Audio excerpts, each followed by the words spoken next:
పరిశ్రమలు ఉద్యోగాలు ఉండాలంటే వాటన్నిటికీ పెట్టుబడులు ఉండాలా.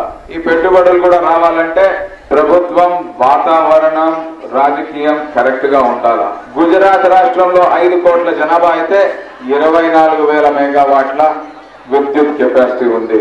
అదే మన ఆంధ్రప్రదేశ్ రాష్ట్రంలో 8 కోట్ల జనాభా అయితే 16,000 మెగావాట్ల కెపాసిటీ ఉంది. అటువంటి పరిస్థితుల్లో పరిశ్రమలు ఎక్కడికి వెళ్తాయి? మీరే పరిశ్రమలు పెడితే ఎక్కడ పెడతారు? గుజరాత్ లో పెడతారు. ఉద్యోగాలు ఎక్కడుంటాయి? గుజరాత్ లో ఉంటాయి. మరి మీరందరూ డిగ్రీలు చేసిన తర్వాత ఏమవుతుంది? కాబట్టి మీరందరూ కూడా ఆలోచించాలి. మీకు పరిశ్రమలు రావాలన్నా, ఉద్యోగాలు రావాలన్నా, పెట్టుబడులు రావాలన్నా అవన్నీ సమకూర్చే ప్రభుత్వం, నాయకుడు ఉండాలి.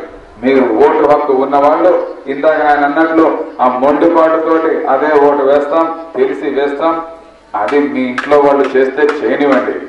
మీరు మార్చగలిగితే మార్చండి.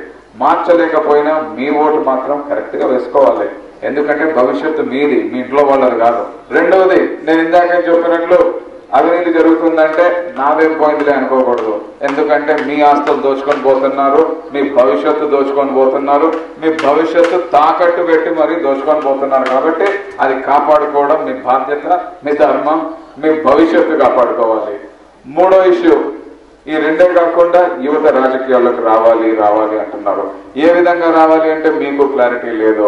ముందు ఓటు నమోదు చేసుకోండి. రెండవది ఓటు వేయండి. అదే రాజకీయం మొదలవుతుంది. రాజకీయాలంటే మీరు రేపే ప్రధానమంత్రి కావడం కాదు, రేపే ఎమ్మెల్యే కావడం కాదు. ముందు ఆ అమ్మాయి చెప్పినట్లు, సురేష్ కృష్ణ చెప్పినట్లు 10 మంది ఒక యూనిట్ ఫామ్ చేసుకోండి. మీరందరూ మారనవసరం లేదు. మీలో ఒక 20% మారినా, దాంట్లో కొద్దిగా చలం వచ్చినా, దాంట్లో కొద్దిగా చైతన్యం వచ్చినా మీరు ముందుకు తీసుకెళ్తూ ఉంటారు. ఆ విధంగా చిన్న మార్పులతో స్టార్ట్ చేయండి. నాలుగో విషయం, యువత రాజకీయాల్లోకి వచ్చి అన్ని 294 సీట్లు మేమే గెలవాలంటున్నారు. ఆశయం బాగుంది. ఓబయ్య యువతకు పార్టీ కూడా పెడతా అంటున్నాడు. అంత అవినీతి పనులను వైదొలిగిస్తానంటున్నాడు. అది కూడా ఐడియా బాగుంది. కానీ ప్రాక్టికల్ గా కూడా ఉండాలి.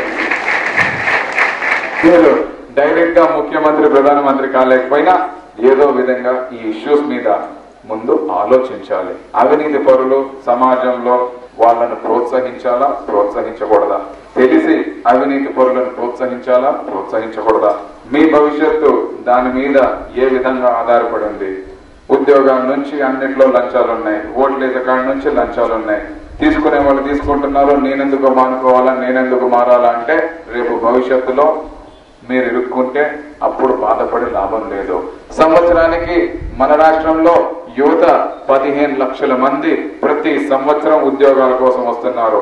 8 కోట్ల జనాభాలో 15 లక్షల మంది యువత ప్రతి సంవత్సరం డిగ్రీలు అవి ఇవి ఉన్నా లేకున్నా కొత్తగా ఉద్యోగ అన్వేషణలోకి వస్తున్నారు. ఆ 15 లక్షల మందిలో 6 లక్షల మందికి ఉద్యోగాలు దొరుకుతున్నాయి. మిగిలిన 9 లక్షలకి ఉద్యోగాలు దొరకడం లేదు.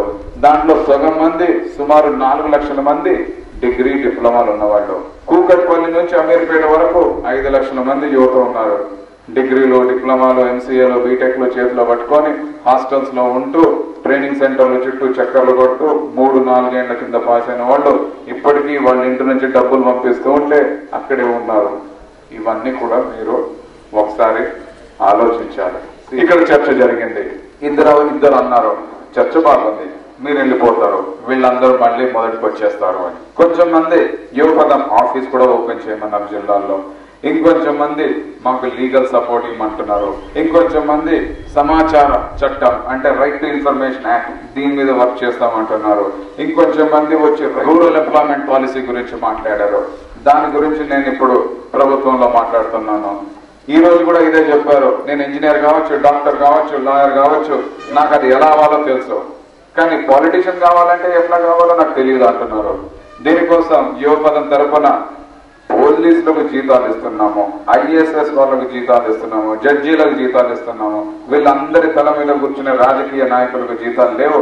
కాబట్టి వాళ్ళందరికీ కూడా ఒక ఇండియన్ పొలిటికల్ సర్వీస్ టైప్ లో జీతాలు ఇచ్చి మంచి వాళ్ళని ఆ సర్వీస్ లోకి తీసుకొని రావాలని కూడా యువపదం తరఫున డిమాండ్ చేస్తున్నాం, మొదలు పెడుతున్నాం. ఇట్లా ఎన్నో మార్పులు మేము ఈ యువపదం ప్లాట్ఫామ్ మీద చేస్తున్నాం. మీరు కూడా ఈ రోజు కొంచెం మంది హేళనగా మాట్లాడినా, జోక్స్ చేసుకున్నా, సీరియస్నెస్ ఉంది. కొంచెం మంది మేము సమాజంలో, మా ఇళ్లలో, మా చుట్టూ మార్పు తీసుకొని రాగలుగుతాం. అవినీతి పరులను ప్రోత్సహించాం. ఎందుకంటే దీనివల్ల నష్టం జరుగుతుంది. ఆ అమ్మాయి చెప్పింది ఓట్లు డబ్బులు తీసుకొని అవినీతి పరులకు ఓట్లేసాం, అది తప్పు, ఇక మీద అది చెయ్యం. కాబట్టి ఇవన్నీ కూడా ఈరోజు చర్చ జరిగింది. మొదటిసారి మీరు దీన్ని ఆలోచించాలి, ఎందుకంటే ఇది మీ భవిష్యత్తుకు సంబంధించిన విషయం. ఇక్కడ ప్రతి ఒక్కరూ అవినీతిని అరికట్టాలి అంటే రాజకీయాల్లో చేరడం ఒక్కటే అనుకుంటున్నారు. కానీ మనం ఉద్యోగాలు చేస్తూ కూడా అవినీతిని అరికట్టవచ్చు. ఇప్పుడు మీరందరూ చెప్పారు, మేము ఎంఆర్ఓ ఆఫీస్కి వెళ్తే లంచం ఇచ్చి పని చేయించుకుంటున్నామని. అదే మీరు ఎంఆర్ఓ అయ్యి అలాగా ఆ పరిస్థితి రాకుండా మీరు అలాగా అవినీతిని అరికట్టవచ్చు. అంతేకాకుండా చాలా మంది డబ్బులు ఇచ్చి జాబులు కొంటున్నారు అంటున్నారు. అలా ఉండే వాళ్ళు అవినీతిని అరికట్టాలి అని అనిపించిన వాళ్ళు అలాగా డబ్బులు ఇచ్చి కొని అట్లాంటి పరిస్థితి వేరే వాళ్ళకి రాకుండా చేయొచ్చు. మీరు ఆ ఉద్దేశం ఉంటే, అవినీతిని అరికట్టాలి అని ఉంటే మనస్ఫూర్తిగా అలా చేయొచ్చు. మీరు దాని జాబ్ని కొని అలాంటి పరిస్థితి వేరే వాళ్ళకి రాకుండా చేయొచ్చు. జాబ్స్ లో ఉండే ప్రతి ఒక్కరు అలా చేసి ఈ దేశంలోని అవినీతిని అరికట్టాలని కోరుకుంటున్నాం. ఇప్పుడున్న పార్టీలన్నీ చాలా వరకు అవినీతి మీద ఉన్నాయి. ఓబై లాంటి వాళ్ళు పార్టీ పెడతా అంటున్నారు. ఓబై వాళ్ళ ఫ్యామిలీకి ఉంటే ఒక 10 lakhs 20 lakhs ఉంటుంది. రాష్ట్రం అంతా తిరిగి ఆ 23 జిల్లాల్లో తిరిగి ఒక యువతనే కాకుండా మిగతా వృద్ధులను కానీ అప్పుడు ఈయన ప్రచారానికి ఈయన ఇంట్లో ఆస్తి తెచ్చినా ఈయనకి చాలా వరకు డొనేషన్లు వచ్చినా దానికి చాలదు. ఆ వెహికల్స్ కానీ ఆయనతోటే వచ్చే వాళ్ళకి ఫుడ్ కానీ హోదాలు పెద్ద చేసిన ఇప్పుడు సామాన్య ప్రజలకి 9 గ్యాస్ చేస్తా ఉన్నారు. కానీ ఈయన ఏం చేసుకుంటాడు, కట్లు పెట్టుకొని ఇంకా ఆయనకు వచ్చే వాళ్ళకి అన్నం పెట్టుకోవాలా. అప్పుడు ఆస్తి యాడ నుంచి వస్తుంది, కూలోరు చెట్టు కొట్టు రారానంటే 500 ఇస్తా 1000 ఇస్తా అంటారు. కానీ ఈ ఆస్తి అట్లా ఎన్ని చెట్లు కొట్టి ఈయన 23 జిల్లాలు ప్రచారం చేసి అసాధ్యం.